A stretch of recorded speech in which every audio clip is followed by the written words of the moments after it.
मेरा नाम रिंकी है। मैं एक मिडिल क्लास फैमिली से बिलोंग करती थी। मेरी जिंदगी में मेरे साथ एक ऐसा हादसा हुआ था जिसने मेरे होश उड़ा दिए थे, क्योंकि मैं बहुत ज़्यादा खुश थी। और मैं खुश इसलिए थी क्योंकि हर लड़की अपनी शादी से ही खुश होती है। मेरे लिए भी शादी की खुशी बहुत बड़ी खुशी थी। मेरी शादी के दिन करीब आ रहे थे। सारे ही लोग मेरी शादी की शॉपिंग कर रहे थे। घर के सारे लोग मेरी शादी से बेहद खुश थे और खूब जमकर मेरी शादी की तैयारियां हो रही थी। सब लोग मुझे आशीर्वाद दे रहे थे कि तुम अपनी ससुराल में बहुत खुश रहोगी। लेकिन मेरे साथ कुछ ऐसा हुआ जिसके बाद मुझे ऐसा लगा कि मैं ससुराल में खुश रहना तो बहुत दूर की बात है। ससुराल में कुछ दिन गुजार लूं वही मेरे लिए बहुत होगा, क्योंकि मेरे साथ कुछ ऐसा हुआ था जिससे मेरा पति शादी की पहली रात ही मुझे घर से बाहर निकाल देता और मुझे डिवोर्स देता। मेरी सारी खुशियां चकनाचूर हो चुकी थी।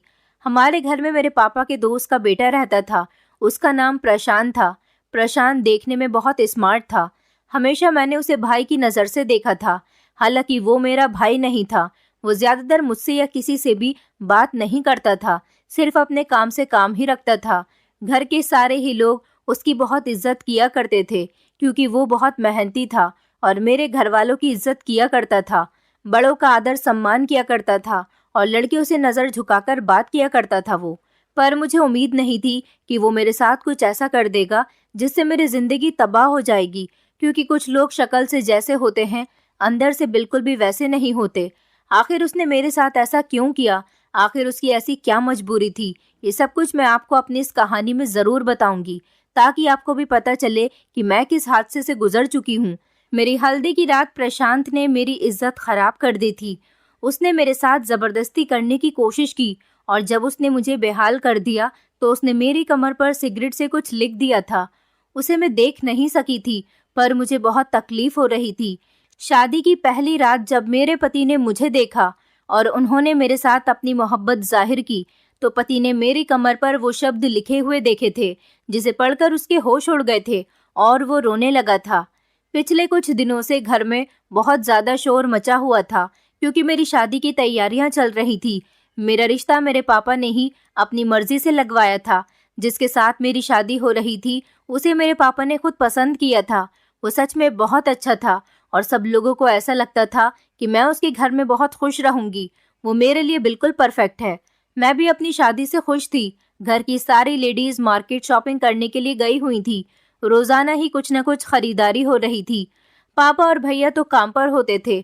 मेरी बड़ी दीदी पिछले कुछ दिनों से हमारे घर पर रहने के लिए आ गई थी, क्योंकि उनके छोटे छोटे बच्चे थे। वो इस वजह से बाजार का काम नहीं कर सकती थी।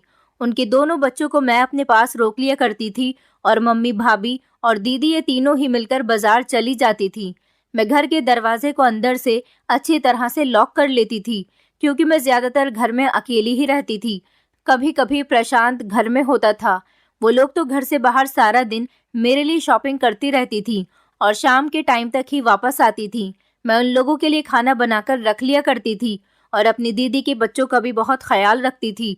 मैं घर के काम करके बहुत ज़्यादा थक जाती थी, इसलिए मम्मी ने मेरी मदद के लिए एक नौकरानी का भी बंदोबस्त कर लिया था। वो मेरे साथ घर के थोड़े बहुत काम करवा लिया करती थी और शाम के टाइम वो अपने घर चली जाती थी और फिर बाकी का जो काम होता था वो मैं खुद देख लिया करती थी, क्योंकि उस बेचारी के भी बच्चे थे और उसे अपने बच्चों के लिए भी खाना बनाना होता था। हमारे घर खाना होता तो वो ले जाया करती थी और अगर नहीं होता तो मैं उसे पैसे दे दिया करती थी। इससे उसकी भी मदद हो जाती थी। शाम के 5 बज रहे थे। नौकरानी अपने घर को जा चुकी थी। मुझे बहुत ज्यादा सुस्ती चढ़ रही थी, इसलिए मैं किचन में खड़ी हुई चाय बना रही थी। आज प्रशांत भी ऑफिस से जल्दी ही घर आ गया था। प्रशांत भी किचन में आ गया था और मुझसे चाय बनाने का कहने लगा। मैंने उसके लिए भी 1 कप चाय बढ़ा ली थी। वो मेरी ही उम्र का था, इसलिए मैं उसका नाम लिया करती थी।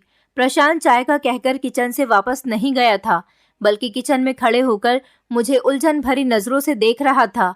मैंने जब उसके चेहरे की तरफ देखा तो उसकी आंखों में एक अजीब से ही एक्सप्रेशन थे जिनकी मुझे समझ नहीं आई थी। पता नहीं क्यों वो आज मुझे इतनी घूर घूर कर देख रहा था, बल्कि आज वो मुझे सर से लेकर पैर तक देख रहा था। मुझे उसकी नजरों से कुछ दिक्कत भी हो रही थी कि आखिर वो ऐसा क्यों कर रहा है। मैं उसकी इन हरकतों को समझने की कोशिश तो कर रही थी, पर कुछ समझ नहीं पाई थी। एक पल को तो मुझे उसकी नज़रों से डर लगने लगा था। मैंने जल्दी से अपना उड़ा हुआ दुपट्टा ठीक किया था। पता नहीं क्यों उसकी नज़रों में एक अजीब सी बात थी। ऐसा आज पहली बार था और ऐसा आज वो पहली बार ही कर रहा था। इससे पहले तो कभी उसने मुझे नज़र भर के देखा तक नहीं था। यहाँ तक कि वो मुझसे बात भी नहीं करता था, जबकि हम लोग तो एक ही घर में रहते थे और वो भी हमारे घर में सालों से रह रहा था। वो बड़ी गहरी भरपूर नज़रों से मुझे सर से लेकर पैर तक देखे जा रहा था। मैंने उसे वहां से हटाने के लिए कहा कि तुम अपने कमरे में चले जाओ, मैं बेडरूम में ही तुम्हारी चाय वहीं पर लेकर आती हूँ। वो अपने कमरे में चला गया था, मगर मैं ये सोचने पर मजबूर हो गई थी कि आज ना जाने प्रशांत को क्या हो गया।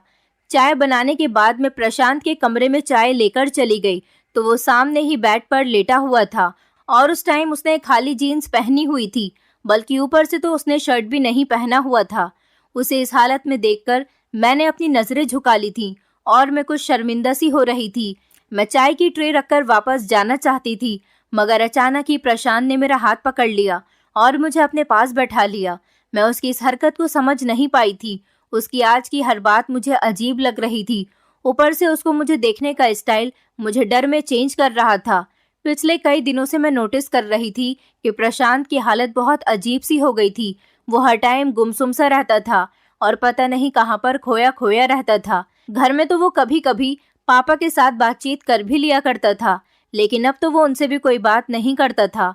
ऑफिस से आते ही फौरन अपने आप को कमरे में बंद कर लिया करता था और जब खाने का टाइम होता तो खाना खा लिया करता था, या फिर कभी कभी तो हमें ही उसे बार बार उसके कमरे से खाना खाने के लिए नीचे बुलाना पड़ता था। पता नहीं उसकी ऐसी हालत क्यों हो गई थी और पता नहीं इधर उधर देख देख कर क्या तमाशा करता रहता था। उसे जब भी कोई बुलाने के लिए जाता तो वो चौंक जाया करता था। मम्मी भी उसकी इन हरकतों को काफी दिनों से नोटिस कर रही थी और अब वो इस बारे में पापा से कहती कि प्रशांत को ना जाने क्या हो गया है। वो तो आज बिल्कुल ही बदल कर रह गया। घर में होते हुए भी उसकी मौजूदगी का एहसास नहीं होता और आजकल वो ना ही हम लोगों के साथ बैठकर कोई बातचीत करता है, न पहले की तरह हंसता है और ना ही बोलता है, ना किसी से कोई बात करता है। मम्मी पापा को इस तरह परेशान देखकर मैं उन्हें तसल्ली दे दिया करती थी कि वो तो हमेशा से ही ऐसा है और ये बात एक हद तक सच भी थी। इससे पहले कि प्रशांत मुझे कुछ कहता, तभी मैं दरवाजे के बजने की आवाज़ सुनकर उसके कमरे से बाहर आ गई थी। आज मम्मी भाभी और मेरी दीदी ये सब लोग मार्केट से टाइम से पहले ही आ गई थी। वो कहने लगी कि आज तुम्हारी ससुराल वालों को हमारे घर आना है, इसलिए हम लोग घर जल्दी आ गए हैं। उन लोगों के साथ बैठकर कुछ शादी के बारे में ही कुछ देर बातचीत करनी है।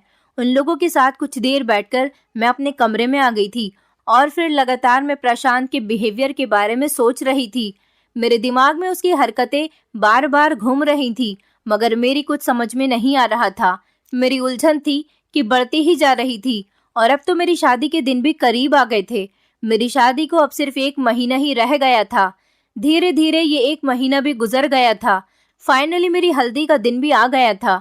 इस दिन मैं अपने कमरे में थी और अच्छे तरीके से तैयार हो रही थी। आज का दिन और आने वाले जितने भी दिन थे मेरे लिए बहुत स्पेशल होने वाले थे। मैं अपने उन आने वाले दिनों के बारे में सोच सोच कर खूब खुश हो रही थी। मैं शादी के लिए बहुत ज़्यादा एक्साइटेड थी। मुझे अपना घर बहुत याद आने वाला था, क्योंकि मैंने अपने माता पिता के घर में जितना भी टाइम गुजारा था बहुत अच्छा गुजारा था। मेरे माता पिता ने मुझे दुनिया की हर खुशी दी थी, कभी मेरी आंख में आंसू तक नहीं आने दिया था। मैं अभी इस घर को छोड़कर जाने वाली थी।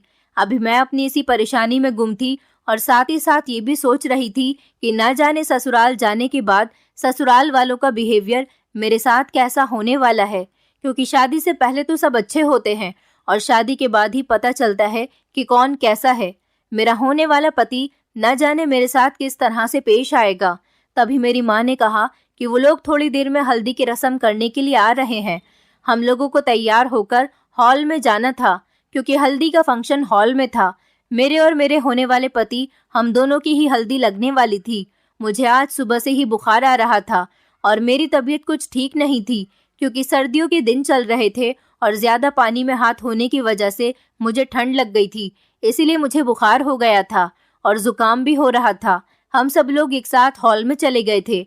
वहां पर मैं और मेरे होने वाले पति, हम दोनों की ही हल्दी लगाई गई थी। सब लोग बहुत खुश थे और हम सब ने मिलकर काफी सारी फोटोज क्लिक की थी। मेरे होने वाले पति का नाम अनुराग था। अनुराग देखने में बहुत हैंडसम था और पढ़ा लिखा लड़का था। अनुराग मुझे देखकर बहुत खुश हो रहा था। मैं भी उसे देख देख कर शर्मा रही थी क्योंकि मैं उससे नजरें नहीं मिला पा रही थी। आज के दिन मैं बहुत ज्यादा खुश थी, लेकिन अचानक मेरे सर में बहुत तेज दर्द होने लगा था। मेरी तबीयत कुछ ठीक नहीं लग रही थी। अभी सारे मेहमान हॉल में ही मौजूद थे। हम लोगों ने हॉल इसीलिए किया था क्योंकि ज्यादातर हमारे मेहमान दूसरे शहरों के थे और हमारा घर छोटा था, इसलिए सारे मेहमान हमारे घर में नहीं आ सकते थे। माँ ने जब मेरी तबीयत पूछी तो मुझे बहुत तेज बुखार था और माँ ने मुझे प्रशांत के साथ फिर गाड़ी में घर भिजवा दिया था क्योंकि हॉल में तो मुझे आराम नहीं मिल सकता था। माँ ने कहा कि तुम घर जाकर आराम से सो जाना क्योंकि तुम्हारी शादी है और इस स्पेशल मौके पर तुम्हारी तबीयत खराब होना ठीक नहीं है। माँ ने प्रशांत को कहा था कि तुम रिंकी को छोड़कर वापस आ जाना। प्रशांत मुझे गाड़ी में बिठाकर घर छोड़ने के लिए आ गया था। मैं देख रही थी कि उसकी नजरें बार बार मुझ पर ही थीं। वो शीशी से पीछे की तरफ मुझे देख रहा था। थोड़ी ही देर गुजरी थी कि घर आ गया। प्रशांत भी मेरे साथ घर के अंदर आ गया था। मुझे लगा कि शायद उसका कोई सामान रह गया होगा, लेकिन उसने तो घर के अंदर घुसते ही घर का दरवाजा बंद कर दिया था। मैं कुछ समझ नहीं पाई थी। मैं तो सीधा अपने कमरे में चली गई थी क्योंकि मेरे सर में बहुत तेज दर्द हो रहा था और मैं बुखार से जल रही थी। मुझे अभी दवाई भी खानी थी। प्रशांत और मैं इस घर में अकेले थे। घर में हम दोनों के अलावा कोई भी मौजूद नहीं था और मैं इस टाइम अपने कमरे में खड़ी हुई अपनी दवाई ढूंढ रही थी जो मुझे मिल ही नहीं रही थी। फिर मुझे दवाई मिल गई। दवाई मैंने अपने ही तकिए के नीचे रख ली थी और फिर मैं खुद ही भूल गई थी। दवाई खाने के बाद मैंने कपड़े चेंज कर लिए थे और मैं बैठकर सोच रही थी कि लड़कियों की भी क्या जिंदगी होती है। यही तो वो आंगन था जहां पर मैं खेल कूद कर बड़ी हुई थी और अब मैं हमेशा हमेशा के लिए यहाँ से जा रही थी। ये सोचकर ही मैं सैड हो गई थी। तभी अचानक मुझे कमरे में किसी की आहट महसूस हुई थी। जब मैंने दरवाजे की तरफ नजर घुमाकर देखा तो वहां पर प्रशांत खड़ा हुआ था, मगर आज ये वो प्रशांत नहीं था जिसे मैं जानती थी। उसकी आंखों में जुनून था और अजीब सा रंग सवार था। इससे पहले कि मैं उससे कुछ कहती या फिर संभलती, उसने तभी अचानक दौड़कर मुझे अपनी गिरफ्त में जकड़ लिया था और फिर उसके बाद उसने मुझे बेड पर धक्का दे दिया। मैं उसे बार बार कह रही थी कि तुम क्या कर रहे हो, छोड़ो मुझे, मैं तुम्हारी शिकायत मम्मी पापा से कर दूंगी। पर उसे तो जैसे मेरी किसी बात का असर ही नहीं हो रहा था। ऐसा लग रहा था जैसे उसके कानों में मेरी आवाज जा ही नहीं रही है। मैं खुद को उससे छुड़ाने की बहुत कोशिश कर रही थी, मगर एक तो मेरी तबीयत ठीक नहीं थी और फिर वो मर्द था। मर्द तो वैसे भी काफी मजबूत होते हैं और औरत हर बार उनके सामने कमजोर पड़ जाती है। ये सब कुछ मेरे लिए यकीन करने लायक नहीं था। मुझे कुछ समझ नहीं आ रहा था कि ये सब क्या हो रहा है। मैं चीख रही थी, चिल्ला रही थी, मगर मेरे चीखने चिल्लाने का कोई फायदा नहीं था क्योंकि इस घर में हम दोनों के अलावा कोई नहीं था जो मेरी मदद कर सकता। यह हादसा मेरे लिए मर जाने काबिल था। मेरे होश और हवास ने मेरा साथ छोड़ दिया था। मैं कुछ नहीं कर सकती थी। मैं बुरी तरह से रो रही थी। फिर इसी तरह से चीखते चिल्लाते हुए मैं अचानक से बेहोश हो गई और फिर जब मैं होश में आई तो प्रशांत मेरी कमर पर ना जाने क्या लिख रहा था। मैं कुछ भी नहीं जान पाई थी। मैं बिल्कुल खामोश होकर रह गई थी। वो जलती हुई सिगरेट से मेरी कमर पर कुछ लिख रहा था। मेरी कमर तकलीफ से चूर हो रही थी क्योंकि जलता हुआ सिगरेट मेरे बदन पर चलता हुआ महसूस हो रहा था और मेरी कमर की खाल जल रही थी। शायद खून भी बह रहा था, मगर मैं कुछ नहीं कर सकती थी क्योंकि मेरा शरीर कोई भी हरकत करने के काबिल नहीं रहा था। अब मुझे ऐसा लग रहा था जैसे किसी ने मेरे शरीर के अंदर से जान निकाल ली है। मैं बिल्कुल बेजान थी। मैं कभी सोच भी नहीं सकती थी कि प्रशांत मेरे साथ ऐसा भी कर सकता है। मैं बुरी तरह से सिसक रही थी, रो रही थी और तड़प रही थी, मगर जल्द ही मैंने अपने आंसू पोंछ लिए और खुद पर काबू कर लिया था कि अगर इस बारे में किसी को पता चल गया कि मुझ पर क्या मुसीबत गुजर चुकी है तो ना जाने क्या होगा और मेरी बदनामी अलग हो जाएगी। अब तो मेरी शादी होने में भी ज्यादा समय नहीं है और मेरे पेरेंट्स अलग परेशान हो जाएंगे। मैंने खुद को बड़ी मुश्किल से संभाला था और बिस्तर पर जब मैं लेटी तो मेरी कमर में बहुत दर्द हो रहा था। तभी बाहर सब लोगों के बोलने की आवाज आ रही थी। प्रशांत तो मेरे कमरे से जा चुका था। शायद सब लोग घर वापस आ गए थे। मैंने जल्दी से अपने आंसू पोंछकर अपने आप को नॉर्मल किया। थोड़ी देर के बाद मम्मी और दीदी मेरे कमरे में आ गई थी। जब मम्मी ने मेरा चेहरा देखा तो वो हैरान रह गईं और बिना कही ही समझ गई कि मुझे कोई परेशानी है। उन्हें ये भी लगा था कि मेरी तबीयत खराब है, मेरी हालत इस वजह से ऐसी हो रही थी। उन्होंने मेरा चेहरा अपने हाथों में थाम लिया और कहा कि क्या बात है, क्या तुम्हारी तबीयत ज़्यादा ही खराब हो रही है? तुम क्यों इतनी उदास लग रही हो? अगर ऐसा ही है तो कल हम तुम्हें किसी और डॉक्टर को दिखा देते हैं, जिसकी दवाई से तुम्हारी तबीयत जल्दी ठीक हो जाए। मैंने बहुत मुश्किल से अपने आंसू पोंछे थे और मम्मी से कहा कि कुछ नहीं, मैं बिल्कुल ठीक हूँ। मैंने दवाई खा ली है और मेरी तबीयत भी ठीक नहीं है, बस आपको ऐसा ही लग रहा है। तभी मम्मी ने मुझे गले से लगा लिया और कहने लगी, अगर तुम आने वाले समय की वजह से परेशान हो तो फिक्र मत करो, हर लड़की के लिए वक्त ज़रूर आता है। तुम टेंशन मत लो, सब कुछ ठीक हो जाएगा। तुम अपने दिमाग पर किसी तरह की टेंशन सवार मत करो। वो मुझे और भी कई तरह की तसल्लियां देकर गई थी, लेकिन मेरा दिमाग तो कहीं और ही उलझा हुआ था। मैं अपनी शादी को लेकर जितना एक्साइटेड और खुश थी, मेरी सारी खुशियां और एक्साइटमेंट तो पूरी तरह से खत्म ही हो गई थी। मैं दिल ही दिल में अपनी मम्मी से कहने लगी, मम्मी आपको नहीं पता कि मेरे दिल पर क्या गुजर रही है। मेरी जिंदगी कितनी बड़ी मुश्किल का शिकार हो गई है। अगर आपको अपनी बेटी की तकलीफ के बारे में पता चले तो शायद आपका दिल धड़कना भूल जाए कि आपकी बेटी के साथ आपके ही घर में कितना बड़ा जुल्म हो चुका है। तभी मम्मी मुझे सोने का कहकर वहां से उठकर चली गई और साथ ही साथ दीदी भी चली गई थी। मैं जानती थी कि वो बहुत ज्यादा परेशान हो जाएंगी और अकेले में बैठकर रोएंगी, क्योंकि वो किसी के सामने रोती नहीं थी और ना ही किसी के सामने कमजोर पड़ती थी, और मेरे सामने तो बिल्कुल भी कमजोर नहीं पड़ना चाहती थी। वो जानती थी कि अगर वो भी कमजोर पड़ गई तो उनकी बेटी को संभालना बहुत मुश्किल हो जाएगा, क्योंकि मैं अपने घर में सबसे छोटी थी। इसीलिए मम्मी पापा मुझे ज्यादा प्यार किया करते थे। अगले दिन मुझे हमेशा हमेशा के लिए यहाँ से विदा होकर अपने ससुराल चले जाना था। कल तक मेरी फीलिंग्स बिल्कुल अलग हो चुकी थी। मैं आने वाले वक्त के ख्यालों में खोई हुई थी, मगर अब मुझे बार बार डर महसूस हो रहा था। मुझे डर लग रहा था कि ना जाने अब क्या होगा। अगर ये सब कुछ मेरे पति को पता चल गया तो पक्का वो मुझे शादी की पहली रात ही डाइवोर्स देकर घर से बाहर निकाल देगा, क्योंकि उसे तो ऐसा लगता था जैसे मैं कुंवारी हूँ। लेकिन उसे क्या पता कि मेरी इज्जत तो किसी के हाथों खराब हो चुकी है। मैं डरते डरते दिल में कई तरह के ख्याल पैदा कर रही थी। शादी का दिन भी आ गया था। सब लोग बहुत खुश थे और सबके खुश चेहरे देखकर मेरी आंखों में बार बार आंसू आ रहे थे। जब मेरी फैमिली के लोगों ने देखा कि मेरी आंखों में बार बार आंसू आ रहे हैं तो उन्हें इसका मतलब ये लगा कि ऐसा इसीलिए हो रहा है कि मैं इस घर को जो छोड़कर जा रही हूँ। पर कोई भी मेरे दिल के हाल को नहीं जानता था। मैं जब भी प्रशांत को देखती तो मुझे उससे नफरत हो रही थी। मन कर रहा था कि मैं उसको जान से मार दूं। उसने मेरी जिंदगी खराब कर दी है। आखिर उसे ऐसा करके क्या मिला?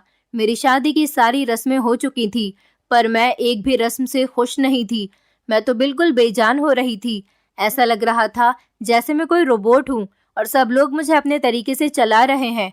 जो जैसा कहता मैं वैसा वैसा करती रही और इसी तरह से मैं विदा होकर अपनी ससुराल आ गई। जब मैंने ससुराल आने के बाद अपने पति के हंसते मुस्कुराते चेहरे की तरफ देखा तो मैंने कई बार अपनी आंखों से आंसू साफ कर लिए थे और उनको रोकने की पूरी पूरी कोशिश की थी। अगर उसे पता चल जाता कि उसकी पत्नी के साथ क्या बीत चुकी है तो शायद वो इस तरह से हंस नहीं रहा होता, बल्कि धुतकार कर मुझे अपनी जिंदगी से निकाल चुका होता। और फिर मुझे मेरी जेठानी ने मेरे कमरे में पहुंचा दिया था। मैं धड़कते हुए दिल के साथ आने वाले पल का इंतजार कर रही थी। मुझे बहुत डर लग रहा था कि अगर मेरे पति को पता चल गया तो पता नहीं क्या होगा। तभी वो कमरे में आया और मेरा हाथ पकड़कर मेरी खूबसूरती की तारीफें करने लगा और कभी इधर उधर की छोटी छोटी बातें करने लगा। मेरी पसंद नापसंद के बारे में पूछने लगा। वो अपने बारे में भी मुझे बता रहा था, लेकिन मैं तो कुछ बोल ही नहीं पा रही थी। मेरे दिमाग में तो सिर्फ डर ही बैठा हुआ था। और फिर धीरे धीरे रात गुजरती चली जा रही थी। फिर जब उसने मुझसे अपना हक लेने के लिए मेरी कमर से मेरे कपड़े हटाए तो वही हुआ जिसकी मुझे उम्मीद थी। मेरे पति ने मेरी कमर के वो निशान देख लिए थे जो प्रशांत ने सिगरेट से मेरी कमर पर लिख दिए थे। लेकिन फिर उसके बाद मैं छोटी सी थी जब मेरे पापा प्रशांत का हाथ पकड़कर हमारे घर में आए थे और मम्मी से कहने लगे कि आज के बाद ये मेरा बेटा है और इसको इसी घर में वही वैल्यू दी जाएगी जो मेरे बेटे को दी जाती है। मम्मी भी उनकी इस बात से खुश हो गई थी, क्योंकि हम दो बहनें थे और मेरे एक ही भैया थे। मम्मी को लगा कि इस तरह से उनके दो दो बेटे हो जाएंगे। मुझसे भी पापा ने कहा कि आज से तुम्हारे भाइयों की तरह है। मैंने उसका हाथ पकड़ लिया।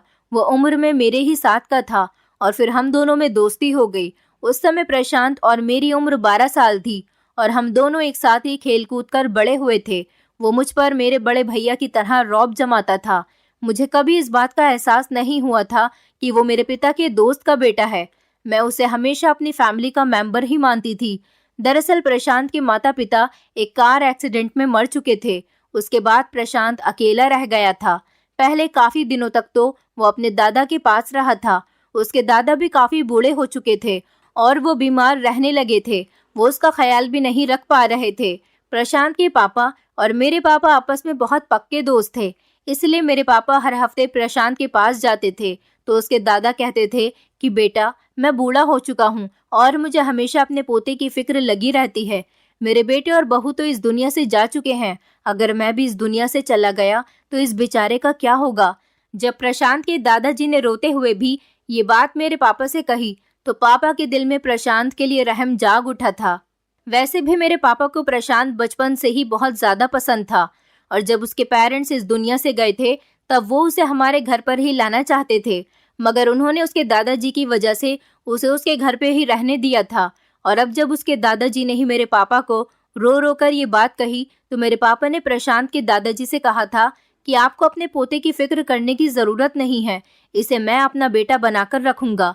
ये मेरे दोस्त का बेटा जरूर है, मगर मैं इसे हमेशा इसके पिता के जैसा प्यार दूंगा।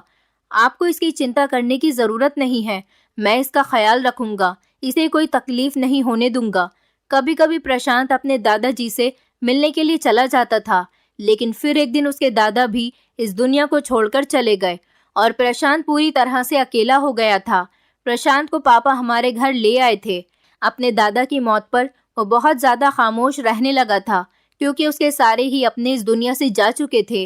वो हमेशा उदास रहता था और खोया खोया सा रहता था। ऐसा लग रहा था कि जैसे उसने अपने माता पिता और दादा को खो दिया है, तो जैसे उसे जिंदगी से कोई दिलचस्पी खत्म होकर रह गई। जैसे जैसे वक्त गुजरता जा रहा था उसकी पर्सनैलिटी बदलती चली जा रही थी। पापा उसे सबके साथ घुलने मिलने के लिए कहते तो वो अपना दिल बहलाने की कोशिश कर लिया करता था। उसे हमारे घर में किसी तरह की कोई परेशानी नहीं थी। पापा ने उसको बिल्कुल अपना बेटा बनाकर रखा था, मगर प्रशांत को तो कोई भी चीज खुश नहीं करती थी। वो पढ़ाई लिखाई में भी बहुत अच्छा था और प्रशांत अब जॉब पर लग गया था। इतनी कामयाबी पर भी उसका दिल खुश नहीं रहता था।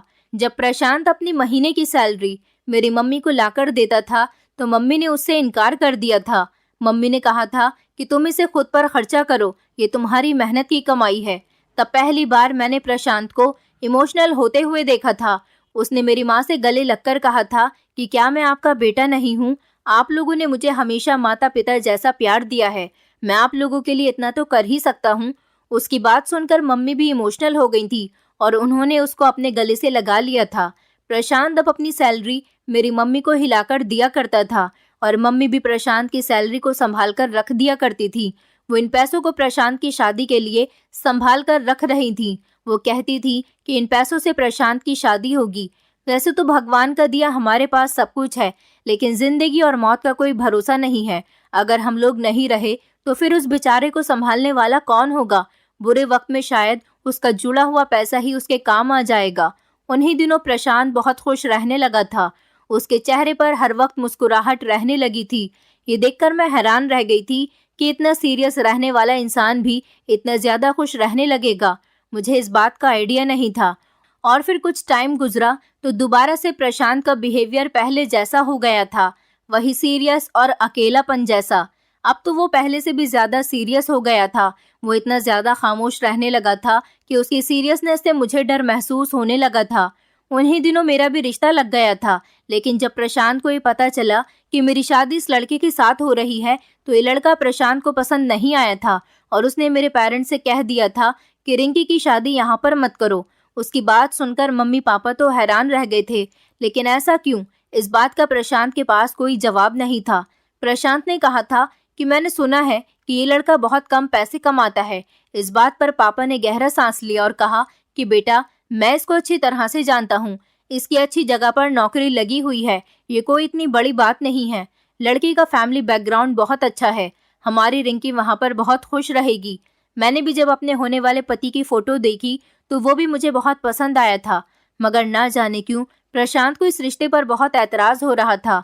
मम्मी पापा ने जहाँ से भी अनुराग के बारे में पता करवाया था तो हर जगह से उन्हें यही सुनने को मिला था कि लड़का बहुत अच्छा है, और मम्मी पापा बेफिक्र हो गए थे। उनको लगा कि शायद प्रशांत को कोई गलतफहमी हो गई होगी। प्रशांत ने उस दिन के बाद बिल्कुल भी इस रिश्ते के बारे में अपनी कोई एडवाइस नहीं दी थी। वो बिल्कुल गुमसुम होकर रह गया था, और अब जब शादी से एक दिन पहले उसने मेरे साथ ये सब कुछ किया तो मेरे लिए सब किसी भी तरह से बर्दाश्त करने के काबिल नहीं था। जब मेरे पति ने उस रात मेरी कमर देखी तो वो ऊंची ऊंची आवाज में रोने लगा था। मैं उसको रोता हुआ देखकर घबरा गई थी, और जब पलटकर मैंने उसे देखा तो वो बहुत बुरी तरह से रो रहा था। मैंने उससे बहुत पूछने की कोशिश की, मगर वो कुछ बताने के लिए तैयार ही नहीं था। न जाने उसे किस बात का गम था जो उसे रुला रहा था। मेरी कमर पर ऐसा क्या लिखा हुआ था कि जिस वजह से उसकी हालत ऐसी हो गई थी। तभी उसने मुझसे कहा कि तुम सो जाओ और इस बारे में किसी से कुछ मत कहना। मैं उसके इस उलझे हुए बिहेवियर पर हैरान और परेशान रह गई थी, और रात भर यही सोचती रही कि मैं तो समझती थी कि मेरे पति को गुस्सा आएगा, मगर उसका रोना तो मेरी समझ से ही बाहर था। और मैं यही सब कुछ सोचते सोचते न जाने कब गहरी नींद में चली गई, मुझे कुछ पता ही नहीं चला।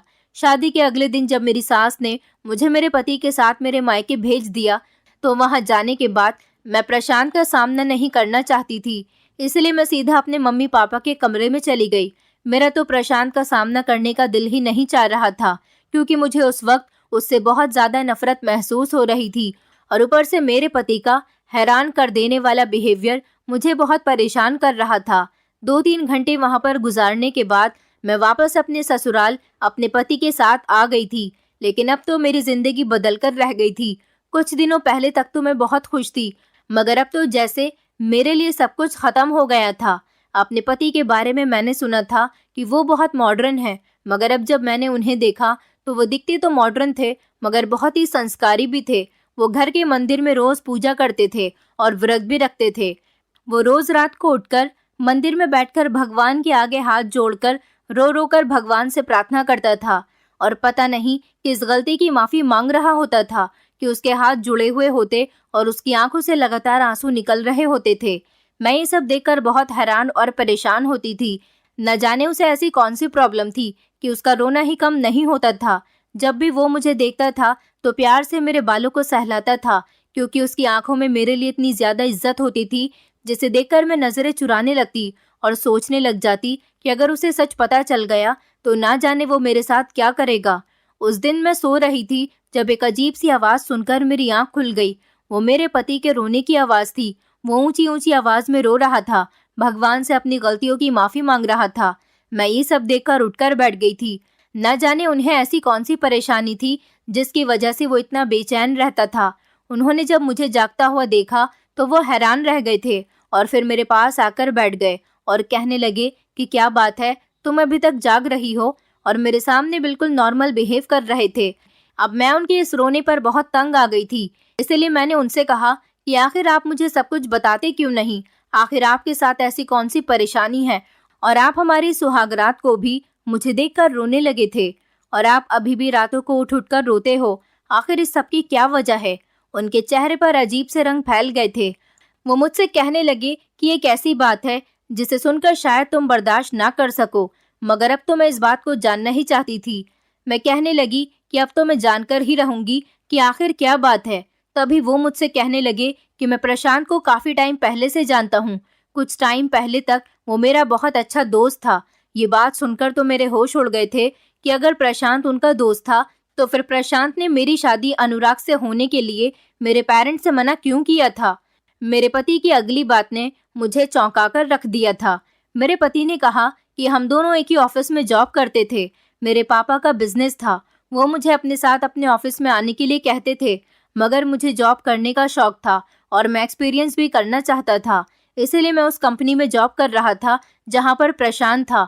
उसी ऑफिस में एक लड़की थी जो बहुत गरीब थी, खूबसूरत थी और शरीफ फैमिली से बिलोंग करती थी। मैं हमेशा से ही लड़कियों के साथ फ्लर्टी रहा था, और जब मैंने उस लड़की को देखा तो मेरा उस पर दिल आ गया था। मैं नहीं जानता था कि प्रशांत उस लड़की को पसंद करता है, और मैं भी उस लड़की के पीछे था। मैंने उस लड़की को प्रपोज किया, मगर उस लड़की ने इनकार कर दिया। मगर मैं उस लड़की के पीछे पड़ गया था। जब एक दिन मैंने उस लड़की को बहुत तंग किया तो उसने मेरे थप्पड़ मार दिया और इस बात पर मुझे बहुत गुस्सा आया था। मैं उस लड़की से बदला लेने की प्लानिंग कर रहा था और फिर एक दिन मुझे इस बात का मौका मिल गया। मौसम बहुत ज्यादा खराब था, शायद बारिश होने वाली थी।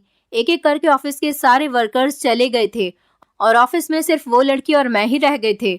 उस टाइम वो अपने काम में इतनी बिजी थी कि उसे किसी के आने जाने का पता ही नहीं चला। वो वैसे भी सबसे लास्ट में ही घर जाती थी। जब मैंने देखा कि ऑफिस में कोई भी नहीं है, बाहर सिर्फ गार्ड था, तो मैंने पैसे देकर गार्ड को खरीद लिया और उससे कहा कि जब तक मैं न कहूँ तो किसी को अंदर मत भेजना। और फिर मैंने उस लड़की का इस्तेमाल किया और उसकी इज्जत खराब कर दी और उससे अपनी बेइज्जती का बदला भी लिया। बाद में मुझे पता चला कि प्रशांत उससे बहुत प्यार करता था और वो दोनों एक दूसरे से शादी करना चाहते थे। फिर अगले ही दिन उस लड़की ने सुसाइड कर ली और मरने से पहले उसने प्रशांत को ये सारी बात बता दी थी। उस दिन प्रशांत ने तुम्हारी कमर पर लिखा था कि दिल तो मेरा चाह रहा है कि मैं तुमसे भी तुम्हारी खुशियों को उसी तरह से छीन लूं जिस तरह तुमने मेरी खुशियां मुझसे छीन ली थी। मगर क्या करूं, ये मेरे लिए मेरी बहनों की तरह है और इसके घर वाले मुझ पर बहुत भरोसा करते हैं। मैं अपनी बहन के साथ कुछ गलत नहीं कर सकता। अपने पति के मुंह से ये बात सुनकर मेरा मुंह खुला का खुला रह गया था। इतने टाइम से मैं समझ रही थी कि प्रशांत ने मेरी इज्जत खराब कर दी है। इसका मतलब ये था कि मुझे गलतफहमी हुई थी और मैं बिल्कुल पवित्र थी। मगर मुझे अपने पति से बहुत बड़ी शिकायत थी कि उन्होंने एक लड़की के साथ ऐसा क्यों किया। जब मैंने उनसे अपनी शिकायत रखी तो वो फिर से रोने लगे थे। कहने लगे कि मैं भगवान से रो रो कर प्रार्थना मांगता हूँ। मुझसे नासमझी में बहुत बड़ी गलती हो गई थी। ये मेरे लिए एक ऐसा पछतावा है जो शायद सारी जिंदगी मेरे साथ रहेगा और मैं अपनी उस गलती पर बहुत शर्मिंदा हूँ। तुम मुझे माफ कर दो। मैं वादा करता हूँ कि आज के बाद ऐसा कुछ भी नहीं करूँगा। उनकी बात सुनकर मैं भी रो पड़ी थी। अब जो होना था वो तो हो चुका था और अब और क्या हो सकता था। मेरे दिल से ये गलतफहमी दूर हो गई थी कि प्रशांत ने मेरे साथ कुछ गलत नहीं किया था, बल्कि वो तो मुझे अपनी बहन ही मानता था, जबकि उसने मौका होने के बावजूद भी मुझे छोड़ दिया था। और ये उसका एहसान था कि उसने मेरे पति से इतना सब कुछ होने के बावजूद भी बदला नहीं लिया था। मैंने भी अपने मायके जाकर प्रशांत से अपने पति की तरफ से माफी मांग ली थी और उसे बता दिया था कि इस बात पर मेरे पति बहुत शर्मिंदा हैं। प्रशांत दूसरे शहर में जॉब कर रहा है और अब वो वहीं पर ही रह रहा है। उसने अभी तक शादी नहीं की। वो दूसरे शहर में शिफ्ट इसलिए हो गया क्योंकि उसे पता है जब मैं अपने मायके जाऊंगी तो मेरा पति भी वहां जाएगा और उसे मेरे पति को देखकर वो याद आ जाएगा जो उसके लिए बहुत ज्यादा तकलीफ दे था। वो मेरे पति का सामना नहीं करना चाहता था और ना ही मेरा पति प्रशांत का सामना करने के काबिल रहा था। मेरी जिंदगी अपने पति के साथ अच्छी गुजर रही है, पर मेरे पति ने जो कुछ प्रशांत के और उस लड़की के साथ किया, आज भी मुझे उस पर बहुत अफसोस है। दोस्तों, उम्मीद करती हूँ आपको हमारी कहानी पसंद आई होगी। कहानी पसंद आई है तो वीडियो को लाइक करें, चैनल पर नए हैं तो चैनल को सब्सक्राइब करें और हाँ, नोटिफिकेशन बेल को जरूर दबाएं ताकि अगली अपडेट सबसे पहले आपको मिले।